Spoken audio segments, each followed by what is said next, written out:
బంగారం కొనుగోలు చేయాలనుకునే వారికి వరుసగా శుభవార్తలు అందుతూనే ఉన్నాయి. గత వారం రోజులుగా రేట్లు తగ్గుతూనే ఉన్నాయి. ఈ క్రమంలోనే 22 క్యారెట్ల పసిడి ధర రూపాయలు 7,700 తగ్గగా 24 క్యారెట్ల గోల్డ్ రేటు రికార్డు స్థాయిలో రూపాయలు 8,400 పడిపోయింది. దీంతో గరిష్టాల నుంచి దిగొచ్చాయి. ఇక వెండి ధర అంతకుమించి పతనం అవుతోంది. హైదరాబాద్ నగరంలో ఇవాళ బంగారం ధర మళ్లీ పతనమైంది. 22 క్యారెట్లపై రూపాయలు 650 పడిపోగా ఈ క్రమంలో తులం ప్రస్తుతం రూపాయలు 1,14,000 వద్ద ట్రేడవుతోంది. దీనికి ముందటి రోజు రూపాయలు 750 పడిపోయింది.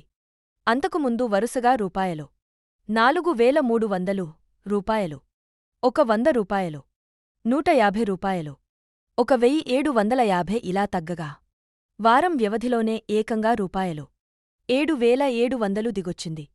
ఇక 24 క్యారెట్ల పసిడి ధర అంతకుమించి పడిపోయింది. ఇవాళ ఒక్కరోజులో రూపాయలు 710 తగ్గగా 10 గ్రాములకు ఇప్పుడు హైదరాబాద్ నగరంలో రూపాయలు 1,24,370గా ఉంది. ఇది గత వారం రోజుల్లో చూస్తే రూపాయలు 8,400 తగ్గింది.